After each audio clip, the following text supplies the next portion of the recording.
തൃശൂർ കേച്ചേരി എയ്യാലിൽ വീട്ടിൽ നിന്ന് 32 പവൻ സ്വർണം കവർന്നു. ഒടുവിൽ അംജദിന്റെ വീട്ടിലാണ് മോഷണം നടന്നത്. 5 ദിവസമായി വീട്ടിൽ ആളുണ്ടായിരുന്നില്ല. ജോലി വിട്ട് വന്നു കഴിഞ്ഞപ്പോൾ വീട്ടിൽ വന്നപ്പോൾ പൊളിച്ച നിലയിലാണ് കണ്ടേക്കുന്നത്.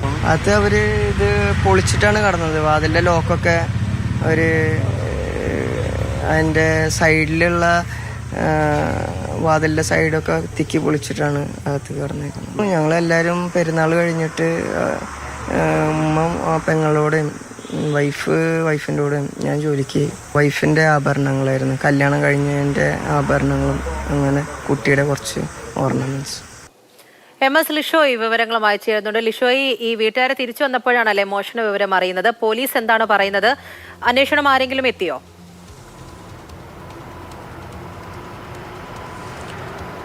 അതായത് ഈ വീട്ടുകാർ കഴിഞ്ഞ 5 ദിവസമായി സ്ഥലത്തുണ്ടായിരുന്നില്ല.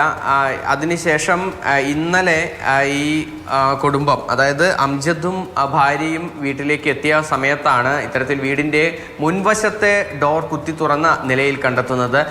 അതിനെ തുടർന്ന് വീടിനകത്ത് കയറി പരിശോധിച്ചപ്പോൾ ബെഡ്റൂമും അതുപോലെ തന്നെ വീടിനകത്തെ മറ്റു റൂമുകളുമെല്ലാം തന്നെ ആകെ വലിച്ചു വാരിയിട്ട സ്ഥിതിയായിരുന്നു. അങ്ങനെ എന്തെങ്കിലും നഷ്ടപ്പെട്ടിട്ടുണ്ടോ എന്ന് പരിശോധിച്ചപ്പോഴാണ് സ്വർണം നഷ്ടപ്പെട്ടതായി ഈ അംജദിൻ്റെ ഭാര്യയുടെയും അതിനോടൊപ്പം തന്നെ കുഞ്ഞിൻ്റെയും സ്വർണം നഷ്ടപ്പെട്ടതായാണ് പറയുന്നത്. 35 പവൻ സ്വർണം നഷ്ടപ്പെട്ടുവെന്നാണ് പോലീസ് ഇപ്പോൾ പറയുന്നത്. ഫിംഗർ പ്രിന്റ് വിദഗ്ധരും അതിനോടൊപ്പം തന്നെ ഡോഗ് സ്ക്വാഡും ഉൾപ്പെടെയുള്ള വിദഗ്ധ സംഘം അവിടെ എത്തി പരിശോധന നടത്തി. പോലീസ് അന്വേഷണം ആരംഭിച്ചിട്ടുണ്ട്. പക്ഷേ ഈ പ്രദേശത്തുനിന്ന് തന്നെ CCTV ക്യാമറകൾ കേന്ദ്രീകരിച്ച് അന്വേഷണം നടത്തുന്നതിനായി CCTV ഇല്ല എന്നുള്ളതാണ്. അതിനോടൊപ്പം തന്നെ വീടിൻ്റെ മുൻവശത്തെ വാതിൽ 2 വാതിലുകളുണ്ട്.